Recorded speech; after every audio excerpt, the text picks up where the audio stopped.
What's up? Welcome in to Pod Like a Champion live edition, or of course, if you're listening to us on our podcast channel or watching us later, welcome in. I'm Patrick Engel, joined as always by our recruiting insider at blueandgold.com, Mike Singer. Mike, be nice enough to take a break from texting 50 new recruits whose Notre Dame's offered this month from 6 different cell phones with his 4 different hands. Yeah, Mike, Marcus Freeman in particular kept you pretty busy this month.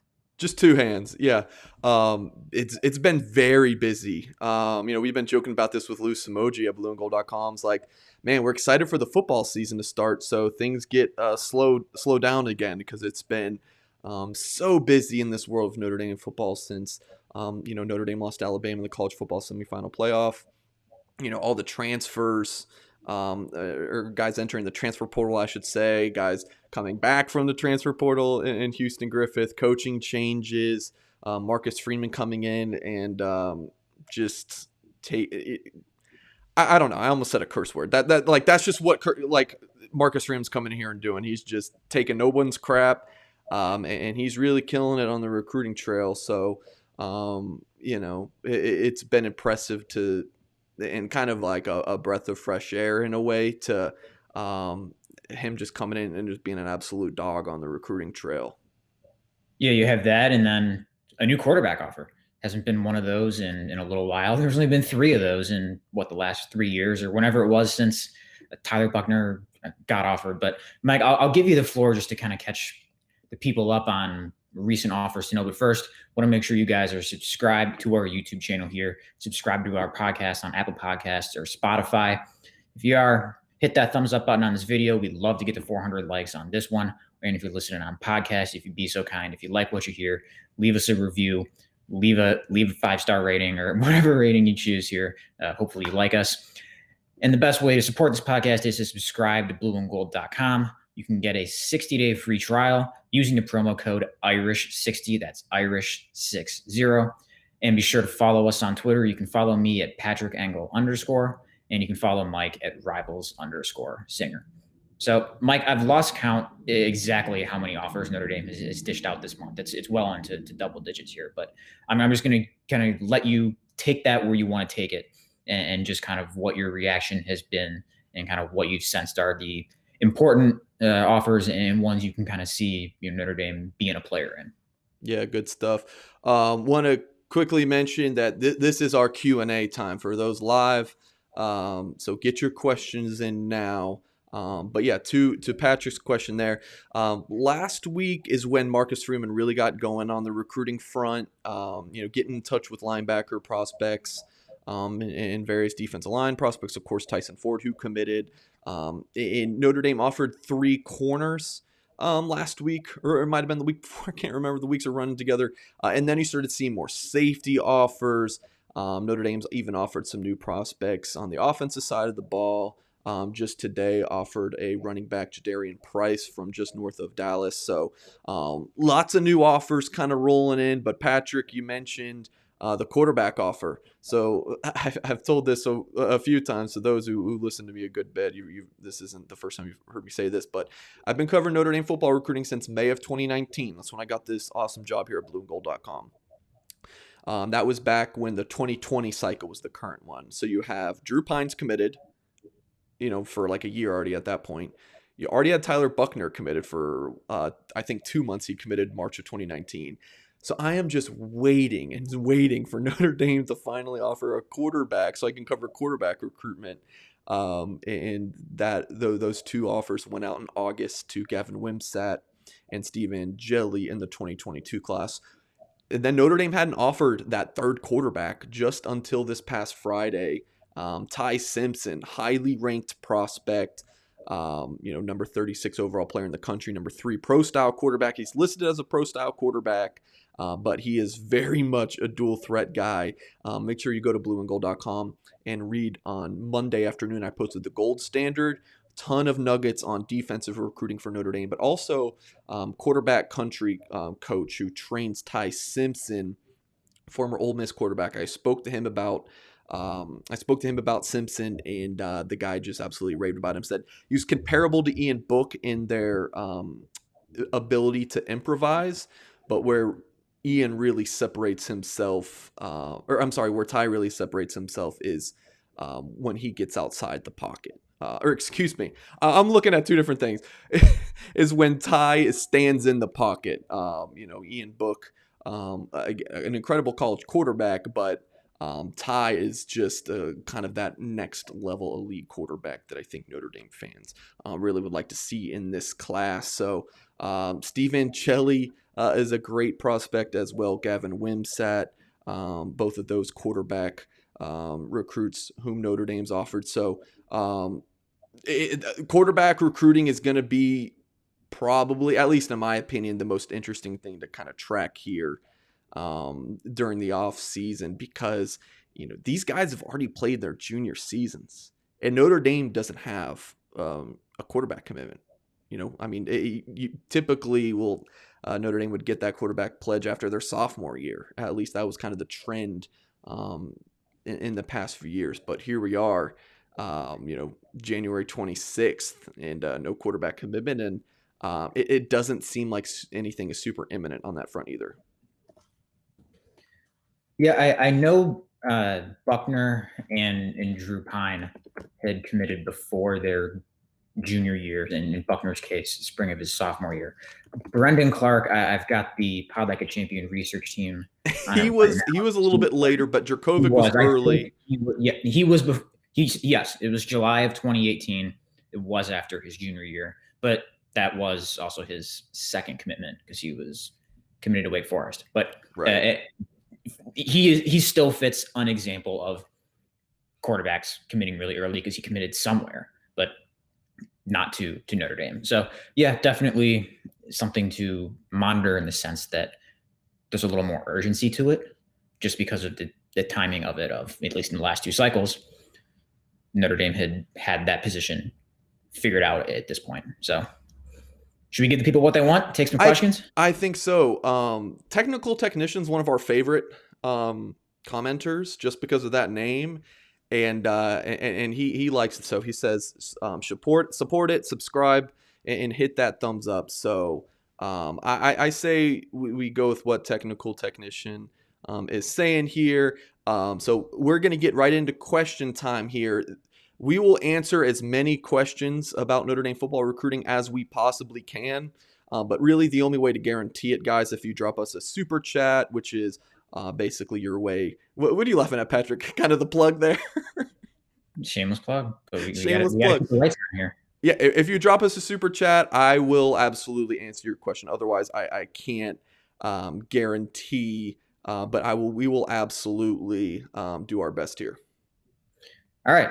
So let's start it off here. First question from Co Cronin. Shouts to you. Thanks for asking. What does Marcus Freeman bring to the table in terms of recruiting that other coaches don't? What do you got, Mike? Well, he also asked who's the better recruiter, Marcus Freeman or Clark Lee. So those two questions are kind of similar. So I'll kind of answer them both. In comparing Freeman to Lee, they're just different. Lee is, I always say this, he's more professorial in his approach. Those super high academic kids from those, strong, families that really value education. Like Lee crushes it with those kids, your Chance Tuckers, like those super, intelligent, people. Clark Lee did an incredible job in like a Prince Colley recruitment. So I've always said when Clark Lee goes after kids on the recruiting front, he crushed it at Notre Dame. I really do feel like that. But he didn't do as much in the day-to-day. And I want to say it was 2 weeks ago in Pod Like a Champion, Patrick, I mentioned that. I was like, that was more of Nick Lazinski doing the day-to-day. Is Marcus Freeman going to be like that? Being the defensive coordinator at Notre Dame, that adds a ton of responsibility. So is that gonna be Marcus Freeman? Yes. So far it is. He is coming out and wanting to make a name for himself. As one of the country's best recruiter. Like, if he continues on this path, not only is he going to be like a lock for the one of the Rivals top 25 recruiters of the year, like he could make a case for recruiter of the year with what he's just showing on the recruiting front, at least in my opinion. So ton to be excited about. He is a dog on the recruiting trail. Going after not only linebackers, but he's in contact with corners, safeties, some defensive linemen. That Tyson Ford recruitment, he did a fantastic job in coming in and just building that relationship really in just like a 2-day span before Tyson Ford decided he wanted to, commit to Notre Dame instead of Oklahoma. This is the Rivals 100 prospect from the St. Louis area, 6'6", 250. Ranked as a top 70 prospect. I mean, he's already coming in and doing a great job. So, just there's a lot to be excited about there. Mark Freeman's out there killing it. Next up here, Johnny34 Studios asks, chances Marcus Freeman lands some top tier talent at corner. Yes, been a position where if you look at the recruiting rankings, Notre Dame hasn't exactly been hauling in the highly ranked guys that you might see in other positions on its defensive classes or anywhere in the recruiting class. So, Mike, early indications, what do you think? Yeah, he's coming in and saying, who are the top corners in the country? He wasn't really able to recruit those guys at Cincinnati, but he can at Notre Dame. So he's coming in saying, all right, someone like Will Johnson from the Detroit area, 5-star corner. Oh, he already eliminated Notre Dame from his top group. That's fine. I'm still gonna make a run at him. And this is a kid, Will Johnson, who's visited Notre Dame before. So in terms of your question, with how much Marcus Freeman is putting a value on cornerback recruiting, and considering that one of his best buddies is Mike Mickens, the cornerbacks coach at Notre Dame, who we went to like middle school with. I think the chances are pretty good. Patrick, when's the last time Notre Dame got like a Rivals 250 corner? I don't know if you can really even, when's the last time that happened? Philip Riley, right? He finished outside the 250. Okay, he did. Okay, he was in there, but right. Even Riley, when I think about him, because I've seen him in person, I'm not sure he's a true corner.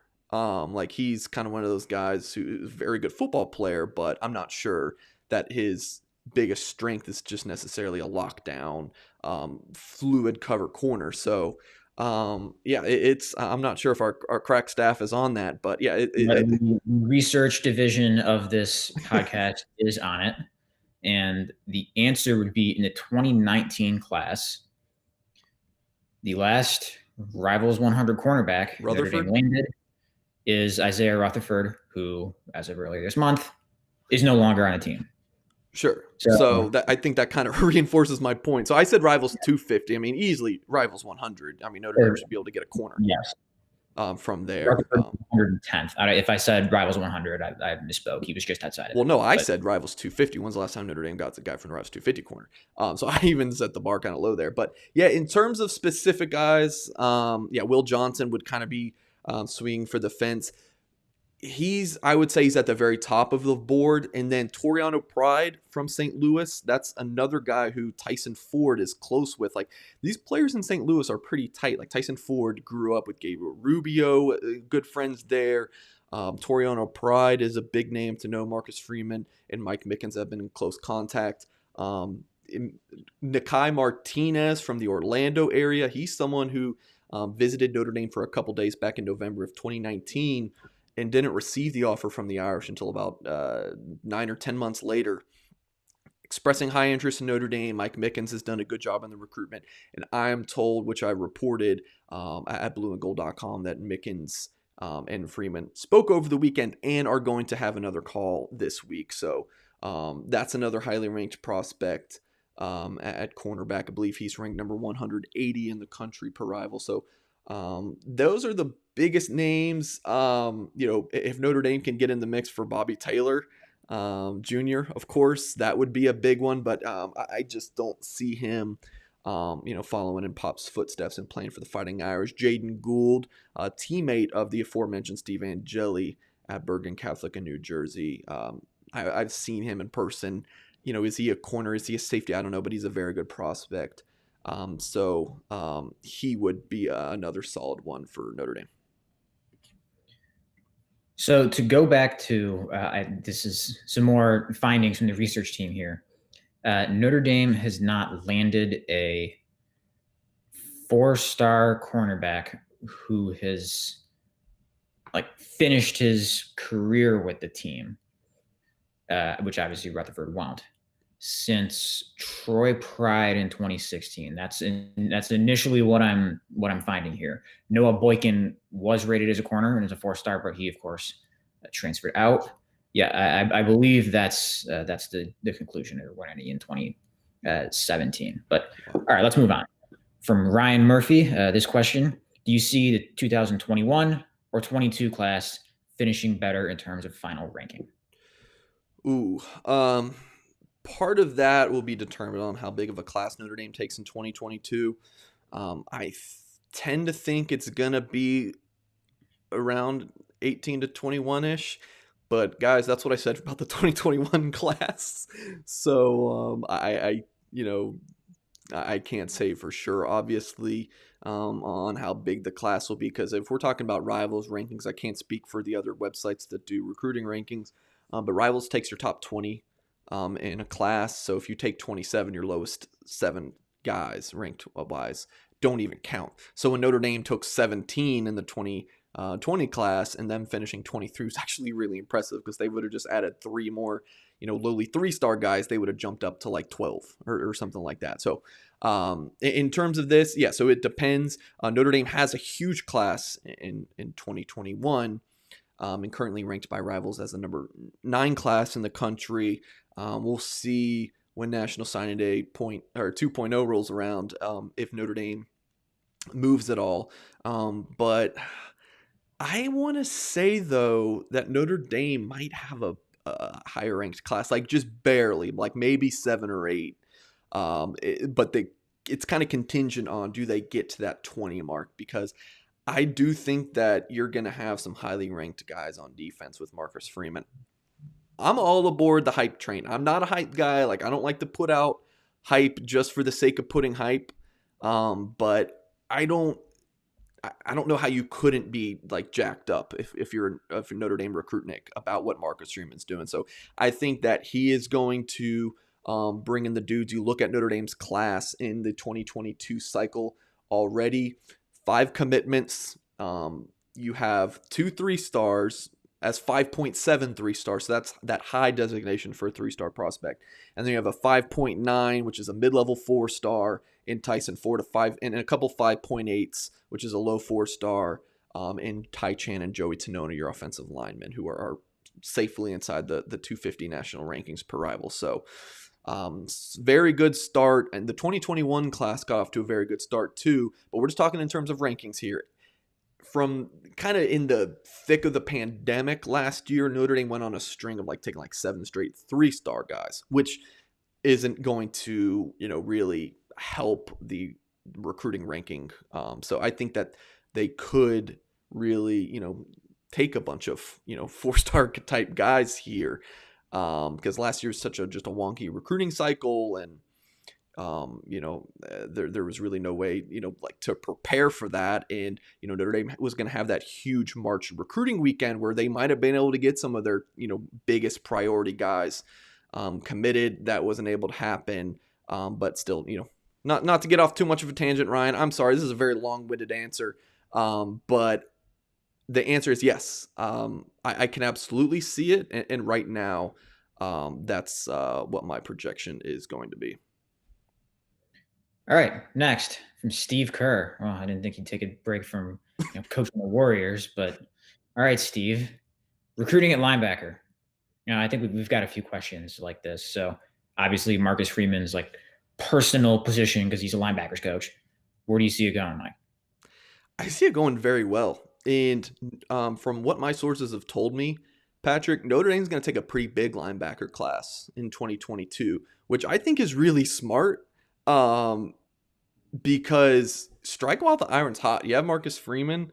I don't know how long Marcus Freeman's going to be at Notre Dame, but while you have him, go get some dudes. All of those linebacker targets, for the most part, I'm not 100% sure. Freeman's recruiting all the guys that Khalil was recruiting. and is recruiting some other new names like Harold Perkins from Texas, a borderline 5-star prospect who the Irish offered. Martrell Harris, another guy from Texas. Nuafe Tuihalamalaga. I probably Nailed added in something there, but that's as good as you're going to get. The number one inside linebacker in the country from California just recently decommitted from USC just a couple days after Notre Dame offered.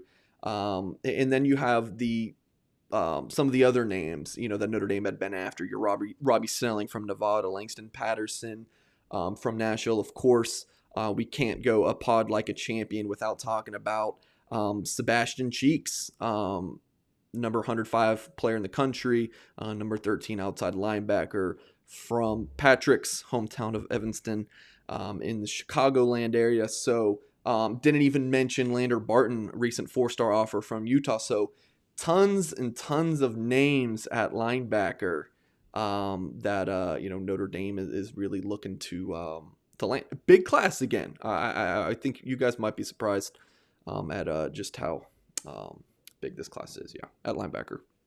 Yeah, and it makes sense because in 2020 there were none.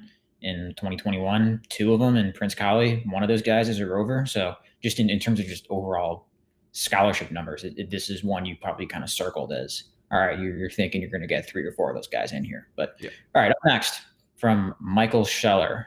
Speaking of Ty Simpson, who you touched on at the top of the show, what do you think of Notre Dame's chances? Worth mentioning here that the kid has almost 40 offers if he hasn't cleared that already when Notre Dame offer him. So what are how do you see Notre Dame figuring in here in this race? Yeah, I mean, there's no really way to sugarcoat this. They're late in the recruitment. You can make an argument, well, he just finished up his junior season, back in my day, that wasn't late. I'm sorry, this is 2021. This kid had been getting looks from Notre Dame 2 years ago. He had, I don't have his offer dates in front of me, but he had offers like coming off his freshman year. So Notre Dame's late, but that doesn't mean they can't win the recruitment. They can make a comeback here. Alabama's very much in the mix. Clemson might be the favorite. Even with the turmoil at Tennessee, the Volunteers are still in the mix. Alabama with Steve Sarkisian was making a very strong run. Well, with him at Texas, does Texas really figure in there? Oklahoma's in the recruitment. There's just a ton of schools. I spoke to Simpson about 15 minutes before we started recruiting. So make sure you go to blueandgold.com to check out that story sometime. I would assume I'll probably get that up Wednesday morning. Still have Lucky Charms tonight, which will be on Tuesday night. We'll be on a Rivals 100 linebacker. I forgot to mention with that last question, so make sure to check that out. But yeah, Simpson's saying all the right things. I mean, this is a coach's son. His father is the head coach at UT Martin. That's right. So he knows how to do these interviews. He's been doing them. He's been a national recruit for a long time. He kind of knows what to say, in these interviews. So yeah, he sounds interested.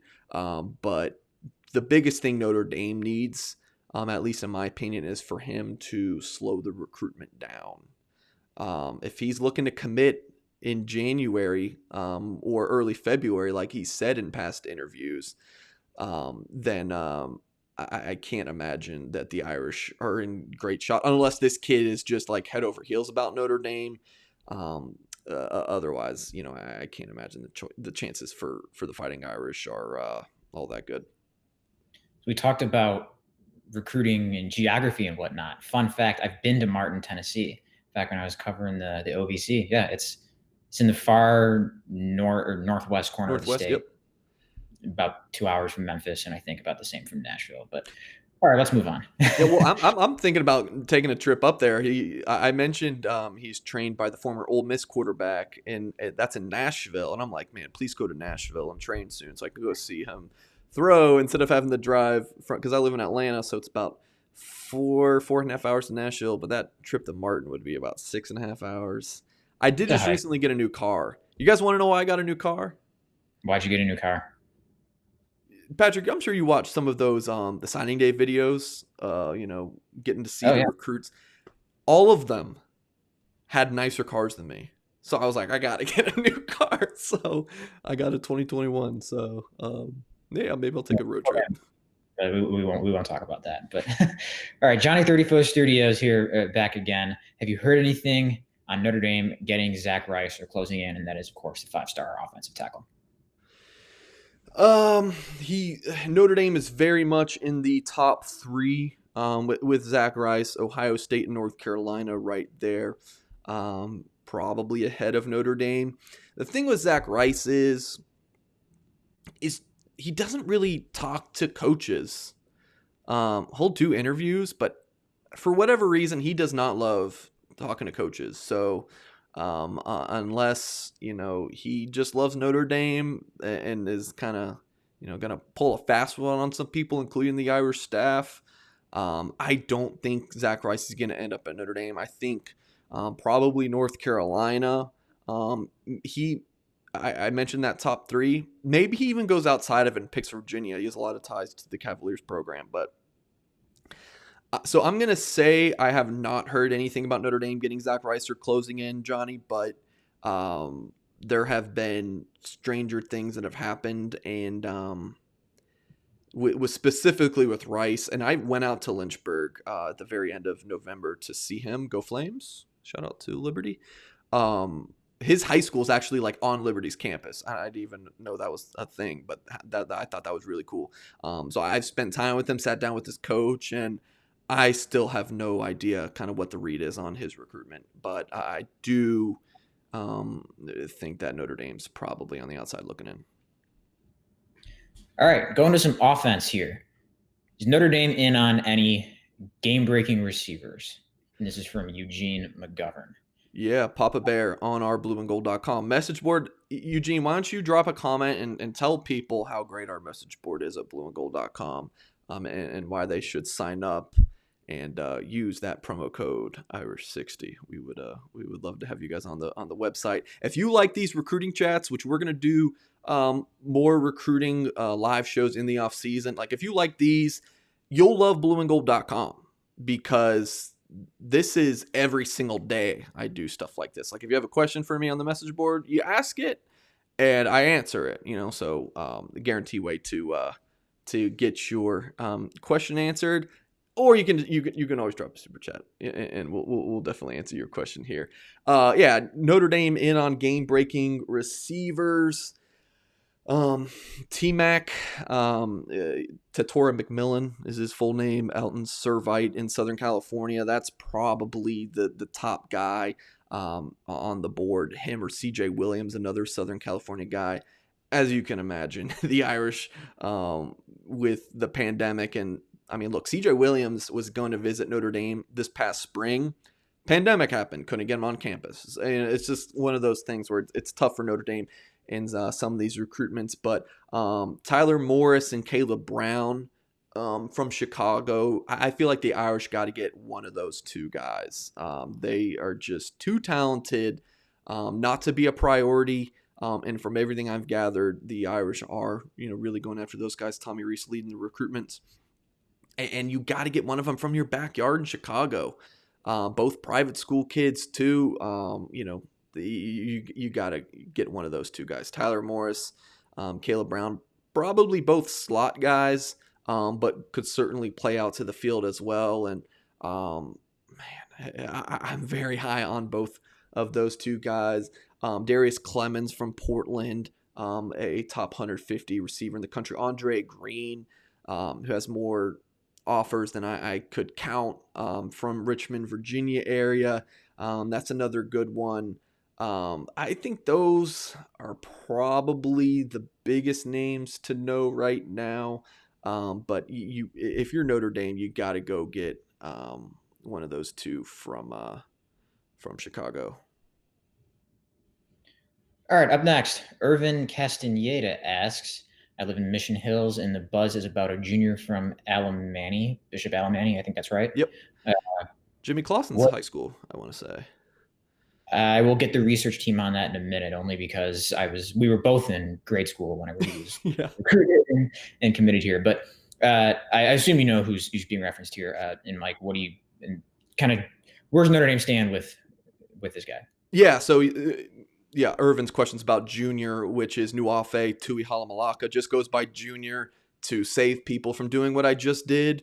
But I feel like I crush it, so I'm just gonna keep saying pronouncing his full name. But um, I think one, Notre Dame offered. There's a ton of excitement there. He's got a connection with Jack Nickel because they played at Notre Dame's tight end commit in the 2022 class. They played at like an all-star game in middle school or something together. So they've kept in touch. There's the excitement there.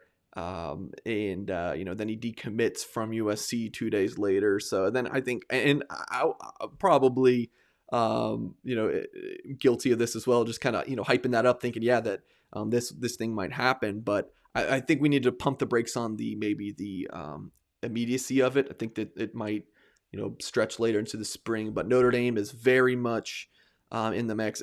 In terms of odds, Irvin, I'm not going to give you a percentage, but Notre Dame's right there, Stanford up there, Oregon, Florida, all schools to mention.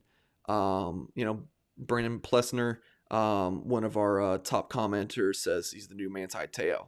And when I interviewed Nuafe, and you can check that story out, I'll post that this week at blueandgold.com, my interview with Nuafe. He talked about, Manti Te'o, grew up watching him. And Brian Polian offered Nuafe. So that meant a lot to him that, wow, this guy that recruited Manti is now recruiting me. That's really something he was excited about. Papa Bear, back saying blue and gold's the bomb. Says, and for our podcast audience, you can't see this. You're just going to have to trust me. But Papa Bear Eugene says blue and gold is the bomb as far as Notre Dame sites. Everyone needs to join, best in the business. So that's that. Did I get wrong, Jimmy Clausen? Yeah, wrong school. Oh, Yes, who went to Bishop then? from Southern California, but I don't think. I mean, obviously a huge area. I don't think they're particularly close. Yes, they are not from the same high school. The research team did confirm that, by the way. But thanks again, Irvin, for doing so. Someone went to Bishop that is important, and I can't. Again, we're yes. I'm 27, so I can't. This would just base off memory, and I guess I need to study up on Notre Dame a little bit more on some things that happened when I was a kid. So I'm sorry, guys. Don't hate me. But for those that, like, someone went to Bishop Alemany that is very important in Notre Dame recent history. That's a thing. I'm sure someone who went to Bishop Alemany is important, but no, I couldn't tell you off the top of my head right now either. But okay, back to offense recruiting here. Bart Adams asked, with the mess at Tennessee, that's putting it mildly, does Dallin Hayden, 4-star running back, look more likely to come to Notre Dame? Of course, his dad, a former Tennessee football player. Yeah, Dallin Hayden from the Memphis area, like Patrick mentioned. His father, Aaron, was a running back for the Vols.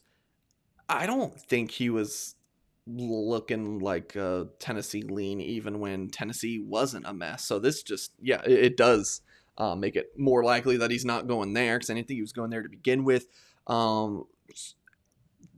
Really, he announced the top 4 of those 2 schools plus Oregon and Ohio State. I don't think, maybe if he sees Oregon, I don't think the glitz and glamour of the Ducks will allure Hayden. I really think it's a Notre Dame-Ohio State battle. And then we have another question here from Brandon. Hayden or Singleton more likely? So these 2 recruitments are kind of intertwined, because you have Nicholas Singleton from Pennsylvania. His top 3 schools are unofficially, I should say, seem to be Notre Dame, Ohio State, and Penn State. So maybe if Ohio State gets Hayden, Notre Dame would get Singleton, or vice versa, or kind of worst case scenario for Notre Dame, at least in these 2 recruitments, would be if Hayden goes to Ohio State and then Singleton goes to Penn State, Notre Dame doesn't get either of them. That's not to say that Notre Dame couldn't get, another solid running back. They offered the kid in Texas, today, who I mentioned, Jadarian Price, 5'11", 175, all-purpose back, speedster from the Lone Star State. So running back recruiting has been in a solid spot. I think so many people are frustrated by Notre Dame running back recruiting the 2021 class because of putting all their eggs in one basket. Can't go a pod like a champ without saying Will Shipley's name either. So, but we've debunked that. That was not the case. Running back recruiting is looking all right. So I want to set the record straight here. And Mike, like you said, you don't think Dallin Hayden was considering Tennessee when Tennessee wasn't a mess. I would agree with you because I don't think infant or unborn Dallin Hayden would have been considering Tennessee because he's not a recruit. Because it's been that long since Tennessee wasn't a mess. There we go. All right, we got some comments. People saying Casey Clausen was at Bishop Alamany. Well, I mean, we can go down the rabbit hole of who I want to Bishop Alamany because it's. I mean, look, it's a Southern California private school, a Catholic school, all that. Like, yeah, Notre Dame's going to have attention of guys from there. But more on running backs. We'll go to 2021 for a minute here. Is Logan Diggs still open? Of course, Notre Dame's one commit has not been announced as a formal signee member of the class. What's the latest there, Mike? We'll have to see. Is it next Wednesday is National Signing Day for the 2022 class? Yeah, I think so. February 3rd, first Wednesday in February. So Logan Diggs announced, I want to say it was like right before we started our National Signing Day live show, like right before we went live. He tweeted that he was waiting until February, to announce his destination, and things have been very silent in January. On terms of like, look, we thought this was going to be like this big Notre Dame LSU battle down the stretch, and then crickets. There's really been nothing. Make sure you lock into blueandgold.com. When we really get into the thick of National Signing Day, 24 hours before that day, and some more information will come about Logan Diggs. Can't really discuss a ton of it right now, but to answer your question, it's not a guarantee that Logan Diggs will be at Notre Dame this upcoming season. Technical technician is back and asks what's going on with the offensive tackle Zach Rice from Virginia. Mike, I know you addressed it, but if there's anything else you'd want to add, obviously being one of the major 5-star targets in Notre Dame is in on here.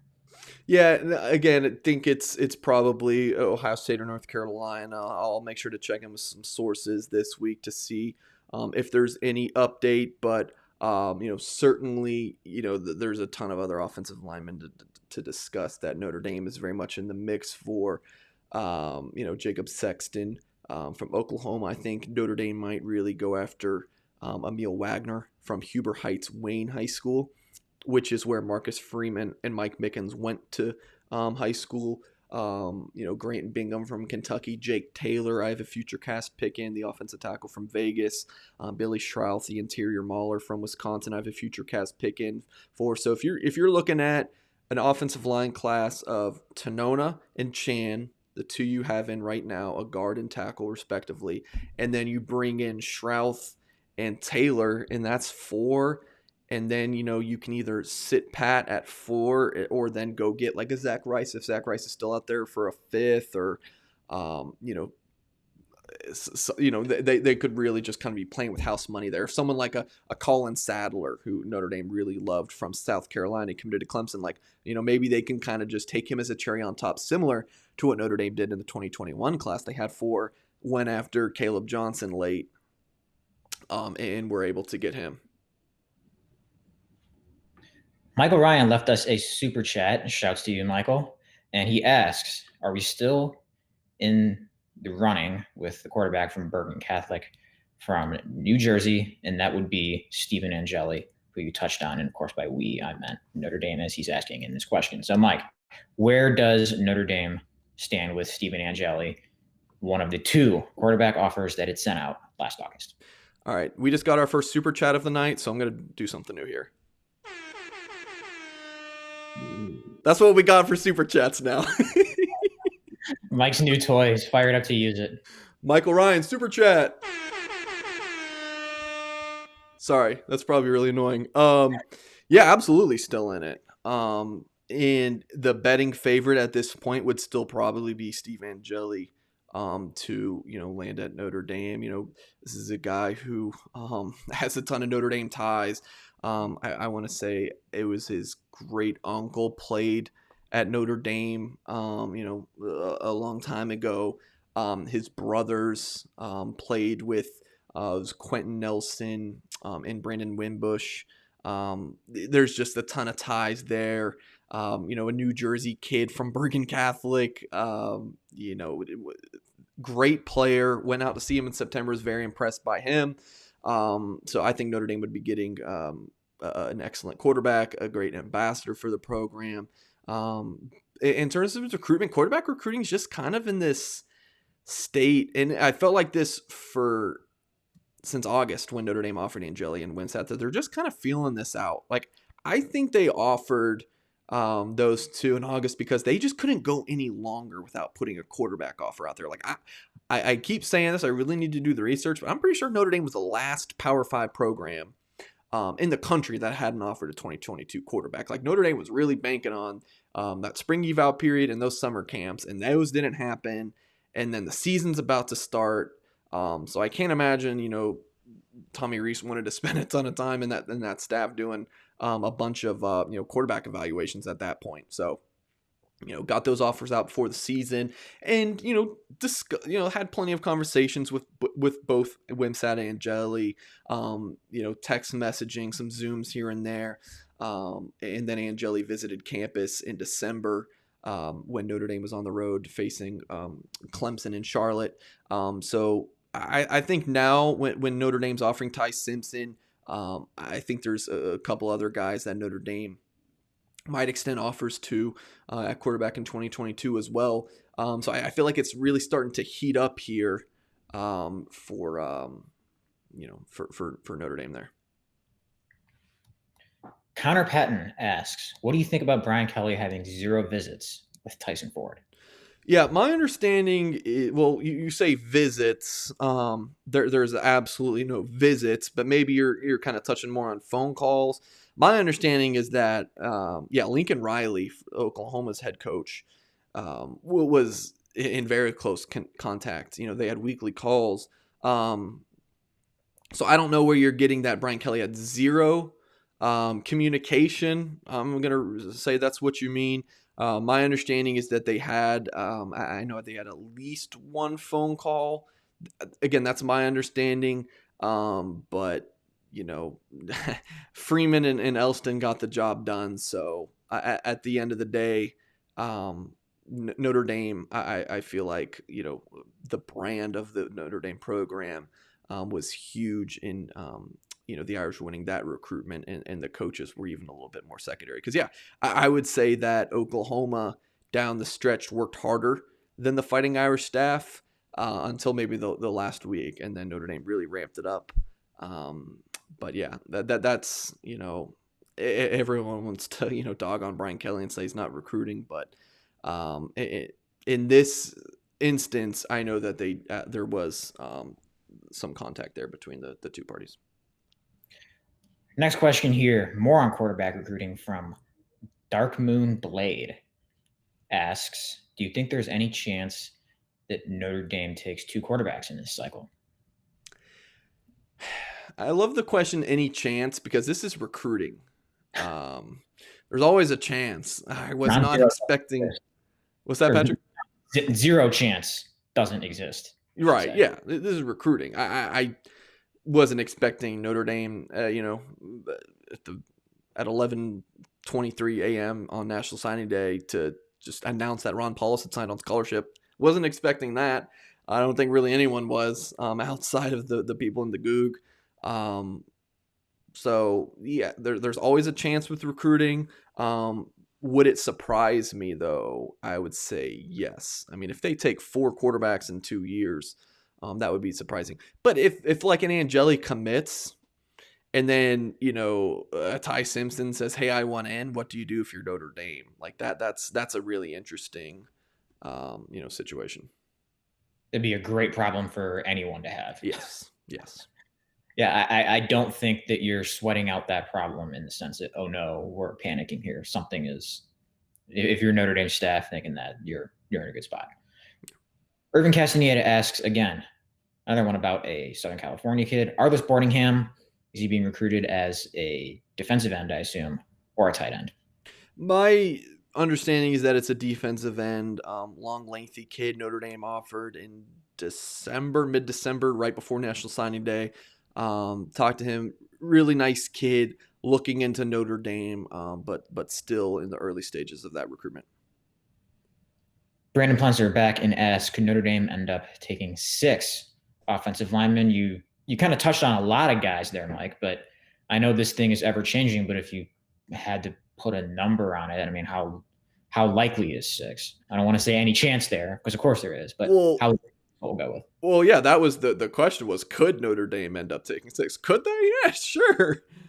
They could. I don't think so. But I mean, guys, numbers are so fluid. Like, the next question we'll get to, I'll just go ahead and pop it on the screen from Chi-Town Sports. Will Jack Nickel be the only tight end in the class, or will they take a second guy? Right now, it's no. I think it's just Jack Nickel from what I've gathered. But these things are very much subject to change. I mean, the 2021 cycle, like I mentioned earlier, was supposed to be, in the teens or like the low 20s, 20 or 21. And then the pandemic happens. You have a one-time transfer rule potentially passing. You have, you can have over 85 guys for the 2021 season. So then you have bigger classes. It's just, that's, how this thing kind of goes, that it's always fluid in a normal year. It's even more fluid these days. Brandon sent us a super chat because he wants to hear that sound again. Hit it. There we go. This is ridiculous, but I love it. I love it. All right, let's get back to some seriousness here. Jack Foote asked, do you see Angeli as a holdover between Tyler Buchner and whoever is the 2023 quarterback recruit?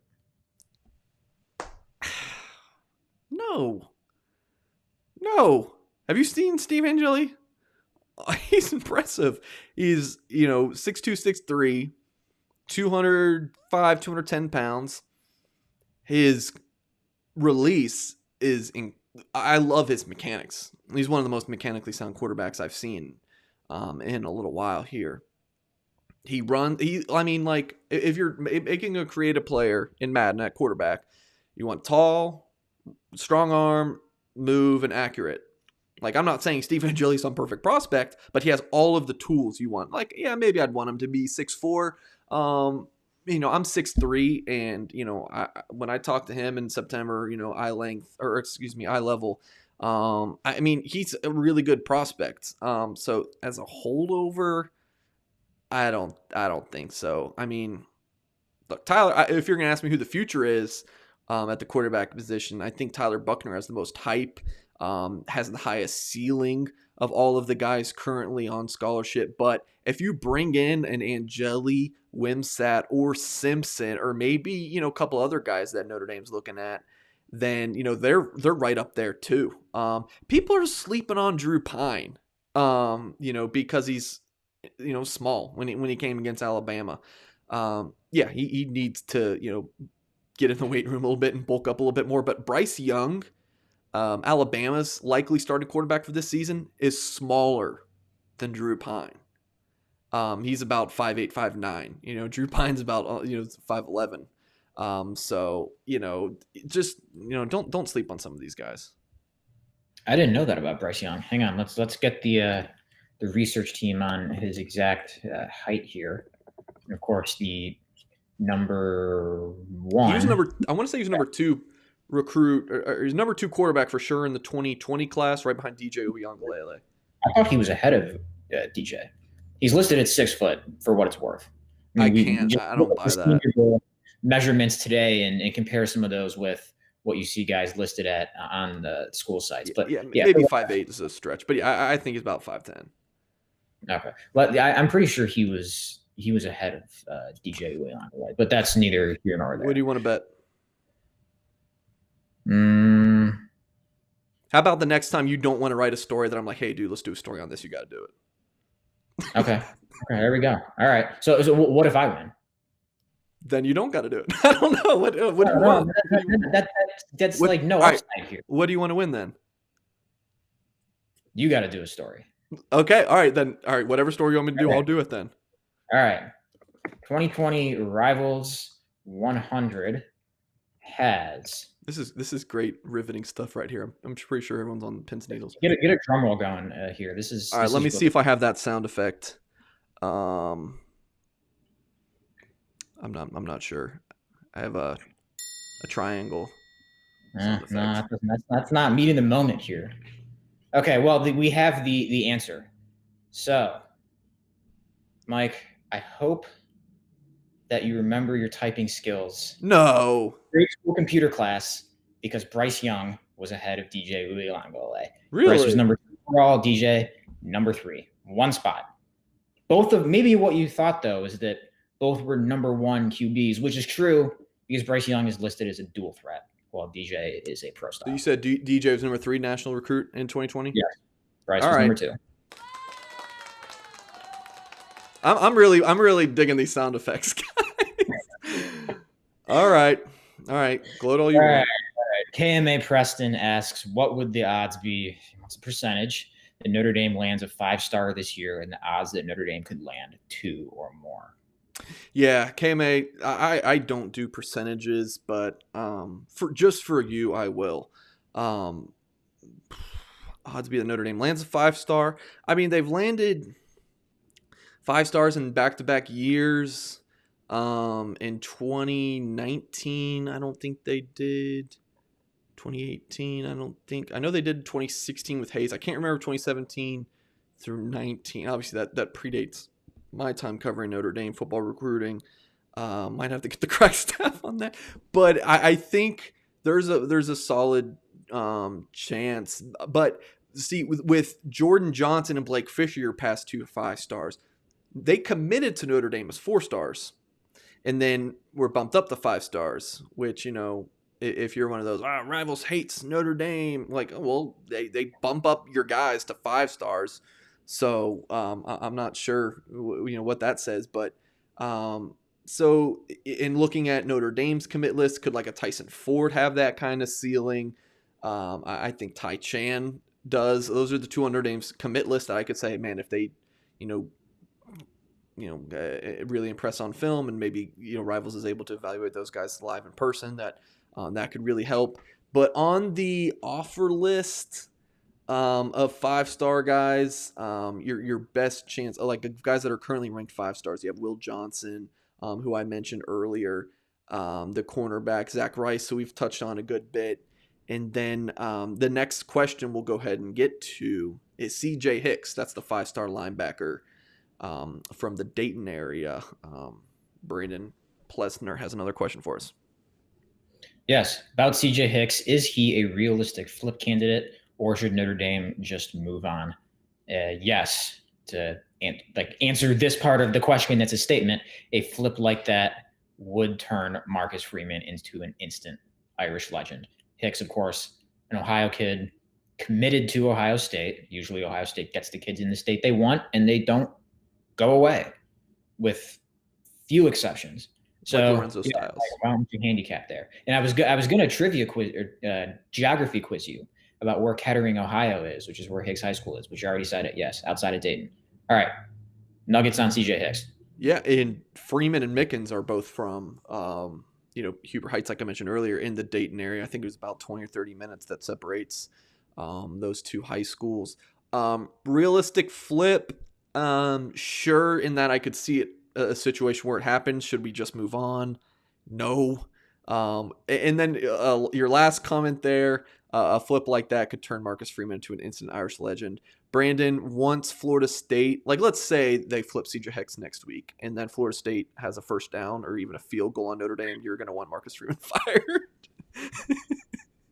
Okay, yeah, I will amend my previous statement. Is it will turn him into an Irish legend if it happens this offseason until Florida State literally snaps the ball and gains a yard, and everybody's gonna be losing their minds. Right.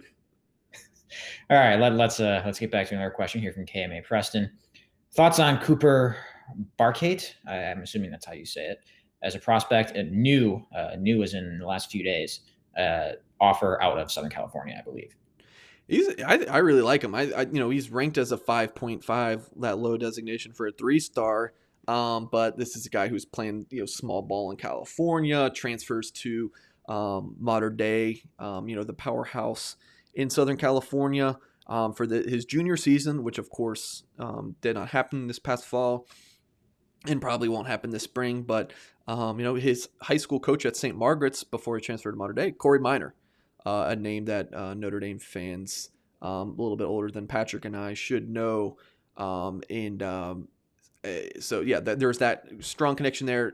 Barkate has been to Notre Dame on 3 separate occasions, twice for just kind of, when he was a kid, but once was November 2019, for the Navy game. So that's kind of him as a prospect that I think Notre Dame is probably the team to beat right now. Certainly considering a rival's future cast pick in, so make sure to lock in at blueandgold.com for more coverage on him. And I actually had a story on him today at blueandgold.com that was free, so you guys can check that out. But in terms of him on film, smart player, good range, good on both sides of the ball, receiver and safety. Man, if Mater Dei was able to play this past season, you would have had Barkate, CJ Williams, who I mentioned earlier in the 2022 class, and then Christian Dixon, a Michigan receiver signing in the 2021 class. That would have given pretty much anybody a run for their money at receiver. And then Damani Jackson, of course, too, the 5-star corner in 2022. And I'm sure there's others that we're just forgetting. That's right. Just guys on top of our heads that Notre Dame was offered or is involved or was involved with at one point. Sure. Our next question here from Sean Davis. Why wasn't John McNulty, the tight ends coach, closer on landing guys like Donovan Green, now committed to Texas A&M, and Benji Gosnell, now committed to Ohio State? I like nickel, but seems like Notre Dame missed on its top 2 tight end targets. End of question. Mike, what do you think? Well, Notre Dame offered Donovan Green 2 months before McNulty got on the job, and that was Terry Joseph who offered him. So Green was never really a big target for Notre Dame. And McNulty only offered 2 2022 tight ends, Nickel and Benji Gosnell, and recruited both. Benji was an Ohio State lean. Nickel was a Notre Dame lean. McNulty really liked both, got the guy he wanted. So I would say that Notre Dame wanted 1 tight end in the class. Well, at least, as of now, and certainly last spring when those offers went out, McNulty liked both of those guys. Those are the 2 he offered, got one of them. So I'm not sure I agree with you there, Sean. Zaywap asks, is Notre Dame looking at any more graduate transfers and a lot of guys in the portal? Every guy that goes into the portal, Notre Dame looks at. I hear that from sources. Notre Dame staff says that in press conferences that, Polian has said on a number of occasions. Notre Dame's recruiting coordinator, Brian Polian, has said, we look at every name in the portal, but we're never going to live off of the transfer portal. Of course, Notre Dame last season, Ben Skronik and Nick McLeod, receiver and corner, respectively, solid seasons for the Fighting Irish. This season, of course, you're going to have Jack Cohn, likely your starting quarterback from the grad transfer market. Yes, Notre Dame's looking at more guys. I don't think there's going to be something like 3 or 4. I think there might be 1, potentially 2 more additions. And I don't think that's a major secret of who it would be either. You're likely looking at, what are the positions Notre Dame lost the most at? Receiver. You could really use some help at corner to replace McLeod and Skoronik. Potentially safety, even though I think you can make an argument that they got a transfer portal guy in Houston Griffith, who was in the transfer portal from Notre Dame and came back. And then you look at best available. The linebacker from Clemson, Mike Jones, Is that someone who, Marcus Freeman wants to add to his defense, just like someone who is just, too good to pass up? Brandon asks, is Notre Dame recruiting Cooper Barkatay at safety or receiver? They're recruiting him at receiver. Yeah. But I think we're good. Do you want to get out of here, Patrick? Yeah, I think if we kept going any longer, this would just devolve into fun with sound effects. So that's probably wise. Probably. All right, well, that'll do it for one more time for the people. There we go. What? All right, you said one more time. All right, that's the last one. That's the last one, I promise. Well, that'll do it for this episode of Pod Like a Champion. We appreciate you guys joining us, for those of you who watched it live and sent us questions. Thanks as always. Thanks to everybody who sent us a super chat. Follow us on Twitter at @PatrickEngel_ at @Rivals_Singer. Subscribe to blueandgold.com and use that promo code Irish60 for your 60-day free trial. Hit that thumbs up button on this video. Subscribe to our channel for a lot more YouTube content. And if you're listening on our podcast formats, please leave us a rating and review if you'd be so kind. We will talk to you again next week. Until then, take care.